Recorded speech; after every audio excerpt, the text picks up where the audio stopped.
Hello everyone, my name is Roya, and today I will be telling you all about what I read in the first half of April. So the first thing that I read, of course, is the Ellipse Brood trilogy by Octavia E. Butler. This is a bind-up of all three books. I actually did rate each of them separately on Goodreads, so really it's three books, but I still kind of felt like it was just one at the same time. So anyway, this is an incredible book about a girl named Lilith who wakes up one day after being in just a cell by herself without seeing anyone else for she doesn't really know how long.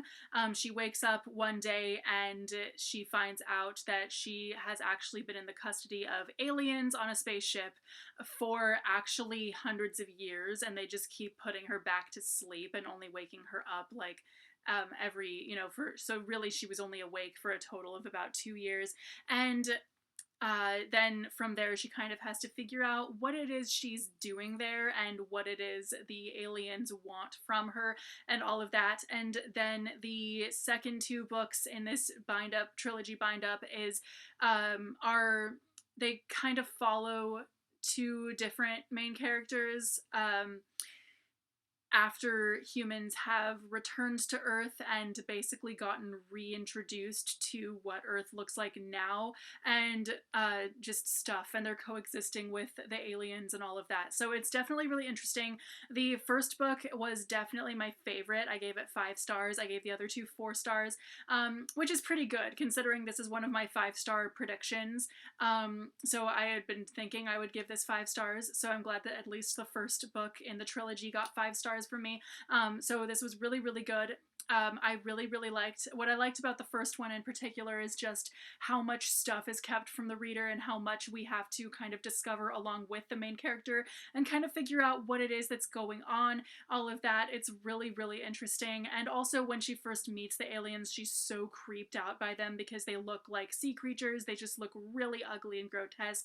They don't really have human faces at all of that. But then so the beginning of the book is actually really creepy, and I made the mistake of reading it late at night right before going to bed, and I was like, oh crap, what do I do now?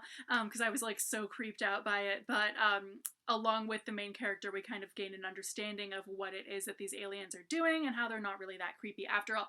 But yeah, the whole thing is really interesting, especially considering that the aliens actually have 3 different genders, or 3 different sexes really. They don't really have gender roles in particular, but actually in order to reproduce, that all 3 are needed. So each child has 3 parents. It's so crazy and like unique and interesting, and the whole world of this story is just really, really good that way. So next I read Winter Rose by Patricia A. McKillip. This is a kind of loose Tamlin retelling. So one thing that Patricia A. McKillip does really well in all of her books is come up with kind of parallel universes and whatnot that are in the story that are not that weird to the story, but are weird to the reader, kind of. And so I think this one did that almost as well as the Bella Sealy head, where it is kind of, there is some like stuff going on that's magical, but like, and it seems a little bit weird, but in the context of the story, it fits and it's not that odd. It's just really interesting, like kind of like what magical realism does, where it's just accepted as like normal, but at the same time not really, because it's also kind of not. But anyway, that's what I really, really love about so many of her books, and this was definitely no exception. It was really good. And finally, I read 6 of Swords by Carol Nelson Douglas, and this is basically about a sorceress and a swordsman who basically have to do all this stuff, basically.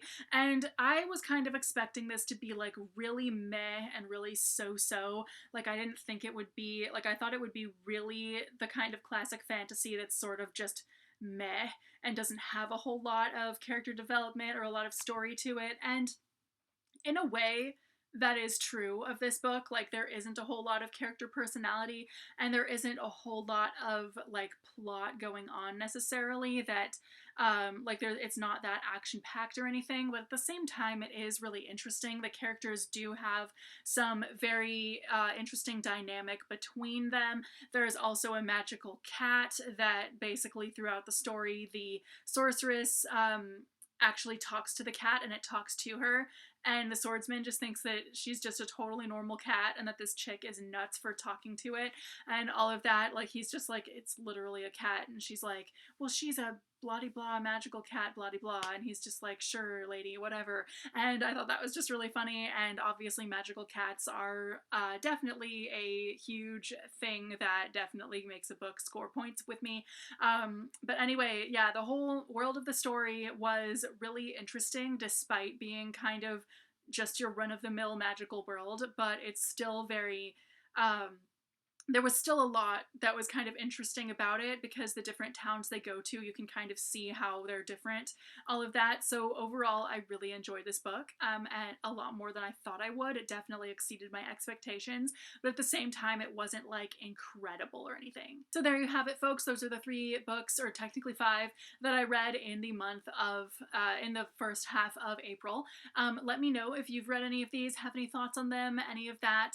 Thank you guys so much for watching, and I will see you very soon with a new video. Bye!